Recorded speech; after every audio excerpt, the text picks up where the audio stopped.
जम्मू कश्मीर में सियासी दर्जाए हरारत एक बार फिर से बढ़ चुकी है।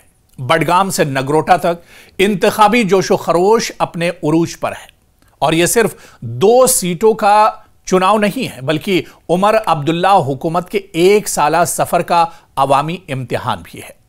1 साल कबल उमर अब्दुल्ला ने इख्तिदार संभाला था, वादा किया था कि वादी में अमन, तरक्की और रोजगार के नए दौर का आगाज होगा और अब बडगाम और नगरोटा के अवाम इसी वादे को परखने जा रहे हैं। यह इंतखाब बताएगा, यह चुनाव बताएगा कि क्या हुकूमत अवाम के दिल जीतने में कामयाब रही या नाराजगी का जो बीज है वो पहले ही एक तरह से बो चुकी थी और नाराजगी अवाम के अंदर पिछले 1 साल की कारकर्दगी को लेकर है। दरअसल ये जिमनी इंतखाबात सिर्फ जम्मू कश्मीर की 2 सीटों पर हो रहे हैं। एक बडगाम जो कि सेंट्रल कश्मीर में आता है, यह सीट उस वक्त खाली हुई जब उमर अब्दुल्ला ने 2 हलकों से जीत के बाद गांदरबल को बरकरार रखा और दूसरी सीट जो बहुत अहम सीट है नगरोटा की है और नगरोटा जम्मू जिले में आता है और यह नशिस्त साबिक बीजेपी एमएलए देवेंद्र सिंह राणा के इंतकाल के बायस खाली हुई थी, जिस पर अब खुद उनकी बेटी दिव्यानी राणा ताल ठोक रही हैं। आपको बताते चलें कि 11 नवंबर को यहां पर पोलिंग होगी और नतीजे इन जिमनी इंतखाबात के 14 नवंबर को आएंगे। दोनों सीटों के नतायज सिर्फ उम्मीदवारों की जीत हार नहीं तय करेंगे, बल्कि हुकूमत की मकबूलियत की समत भी एक तरह से दिखाएंगे। बडगाम की नशिस्त वादी के कल्ब में वाक़ है, यानी ये कश्मीर में आती है और यह इलाका सियासी तौर पर हसास भी है और मिजाज के लिहाज से मुतवाजिन भी। यहां शिया और सुन्नी दोनों कम्युनिटी बड़ी तादाद में है और इनका वोट हमेशा सियासी समत तय करता है। इसके अलावा अहम उम्मीदवारों की अगर हम बात करें, बडगाम में आगा सैयद महमूद नेशनल कॉन्फ्रेंस के उम्मीदवार हैं। इसी तरह से आगा सैयद मुंतजिर मेहदी पीडीपी के मजबूत उम्मीदवार हैं और इसी तरह से आगा सैयद मोहसिन बीजेपी के उम्मीदवार हैं और जेबा खान को आम आदमी पार्टी ने अपना उम्मीदवार बनाया है। यानी बडगाम की अगर सियासी सूरत हाल की बात करें, सियासी समीकरण की बात करें तो मुकाबला चौतरफा है, यानी 4 तरफा यहां पर मुकाबला एक तरह से है, लेकिन असल जंग जो है वो नेशनल कॉन्फ्रेंस और पीडीपी के दरमियान बडगाम में मानी जा रही है। यानी पीडीपी और नेशनल कॉन्फ्रेंस के उम्मीदवार यहां पर पूरी मजबूती के साथ चुनाव लड़ रहे हैं और इन्हीं दोनों जमातों के दरमियान एक तरह से जो असल मुकाबला है वो माना जा रहा है। लेकिन सियासी माहौल क्या कुछ रहा? अब तशहीरी जो शोर है वो थम चुका है। अब जो बारी है दोनों सीटों पर वो वोटर्स की है कि वोटर के मन में क्या कुछ चल रहा है, वोटर किसे वोट करेंगे और किसे अपना उम्मीदवार जो नुमाइंदा है उसे एक तरह से चुनकर लाएंगे। आप देखिए कि नेशनल कॉन्फ्रेंस तरक्याती वादों, पंचायती सतह पर काम और सयाहत के फरोग को नारा बनाती रही। पीडीपी हुकूमत पर वादे पूरे न करने, नौजवानों के रोजगार और बेयकीनी फजा पर सख्त तनकीद करती रही। बीजेपी की कोशिश है कि वो बडगाम में अपना वोट बैंक बढ़ाए और इस्तेहकाम और तरक्की के नारे से नए वोटर्स को अपनी तरफ रागिब करे।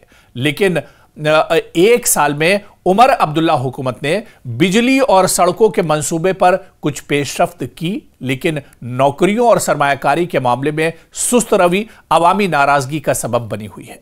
देही इलाकों में तरक्की के वादों पर सवाल उठ रहे हैं। नतीजतन बडगाम का वोटर मखलूत एहसासात के साथ पोलिंग की तरफ बढ़ रहा है, न मुकम्मल एतमाद और न मुकम्मल मायूसी।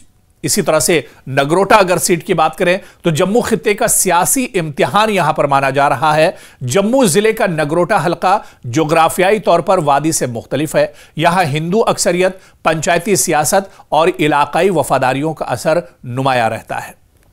इसके अलावा अहम उम्मीदवारों की हम बात करें, सियासी समीकरण की बात करें तो दिव्यानी राणा बीजेपी के उम्मीदवार हैं, मरहूम देवेंद्र सिंह राणा की बेटी हैं।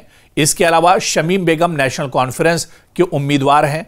कांग्रेस ने यहां से उम्मीदवार नहीं उतारा है, यानी उम्मीदवार नहीं खड़ा किया और कांग्रेस जाहिर सी बात है कि नेशनल कॉन्फ्रेंस का सपोर्ट कर रही है।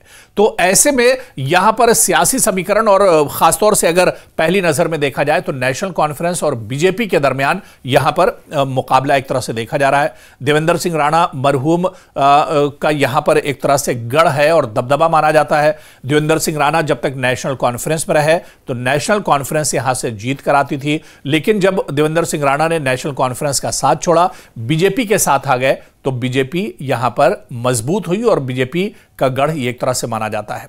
देवेंद्र सिंह राणा की बेटी देवयानी राणा यहां से बीजेपी उम्मीदवार हैं और पूरी मजबूती के साथ चुनाव लड़ रही है। बीजेपी अपनी साबिका कारकर्दगी और जम्मू के मफाद के बयानिए पर यह चुनाव लड़ रही है। नेशनल कॉन्फ्रेंस कोशिश कर रही है कि जम्मू खित्ते में भी अपनी बुनियाद मजबूत करे और अवाम को यह यकीन दिलाए कि हुकूमत सिर्फ वादी में ही नहीं पूरे खित्ते के लिए काम कर रही है। इसके अलावा अवामी रुझान की अगर बात करें, एक आम वोटर की अगर बात करें, तो नगरोटा में मुकाबला निस्बतन सख्त है, मगर बीजेपी का वोट बैंक मजबूत दिखाई देता है। अलबत्ता अवाम के एक तबके में महंगाई, नौकरियों और अमन अमान के मसाइल पर नाराजगी भी है। यहां का नतीजा जाहिर सी बात है कि उमर अब्दुल्ला के लिए जम्मू खित्ते में सियासी फैलाव की कामयाबी या नाकामी का पैमाना भी होगा। और ऐसे में वोट टर्नआउट की अगर हम बात करें 2024 में, आप देखिए कि उमर अब्दुल्ला को यानी नेशनल कॉन्फ्रेंस को तकरीबन 52% वोट नगरोटा में मिले थे और बीजेपी को 60% वोट मिले थे। देवेंद्र राणा बीजेपी के उम्मीदवार थे, यानी मुकाबला एक तरह से बहुत करीबी तो नहीं, क्योंकि बीजेपी यहां पर जीत कर आई थी, लेकिन यहां पर मुकाबला दिलचस्प हुआ था।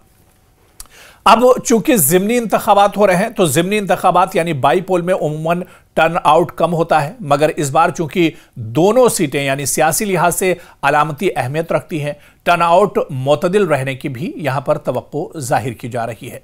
यह चुनाव दरअसल हुकूमत के लिए महज एक बाई इलेक्शन या बाई पोल नहीं है, उपचुनाव नहीं, बल्कि यह एक परफॉर्मेंस रिव्यू भी है।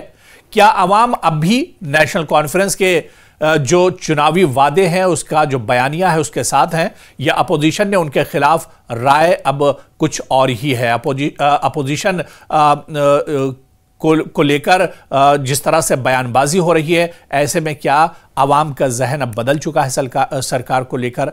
अगर दोनों या कम से कम एक नशिस्त कोई जमात जीत लेती है तो हुकूमत यह दावा कर सकती है, यानी 2 सीटों पर इंतखाबात हो रहे हैं और इन 2 सीटों में से अगर एक सीट भी मौजूदा सरकार यानी नेशनल कॉन्फ्रेंस के खाते में जाती है तो हुकूमत यह दावा कर सकेगी कि उसकी पॉलिसियों पर आवाम एक तरह से मुतमईन है और यह जीत असेंबली में उसकी सियासी अक्सरियत और साख को मजीद मजबूत कर सकती है। लेकिन अगर बडगाम में वोट कम हुए या नगरोटा में बीजेपी की बरतरी बढ़ी तो इस तासुर को तकवीत देगा कि अवाम हुकूमत के कामों से नाराज है, नाखुश है और अपोजिशन खासतौर पर पीडीपी और बीजेपी इसे अवामी अदम एतमाद के तौर पर पेश करेंगी। तो कुल मिलाकर यह सिर्फ एक चुनाव नहीं या बाईपोल नहीं, बल्कि यहां पर इम्तिहान है हुकूमत का। हुकूमत ने पिछले 1 साल में कुछ बड़े कदम उठाए हैं। बिजली और सड़क मंसूबे तेज हुए हैं, सयाहत के शोबे में बेहतरी आई है, पंचायती इदारों को फंड्स मिले हैं, मगर दूसरी जानिब रोजगार के मौके महदूद हैं, महंगाई और तनख्वाहों के मसाइल बाकी हैं, नौजवानों में बेचैनी और नकल मकानी में इजाफा हुआ है।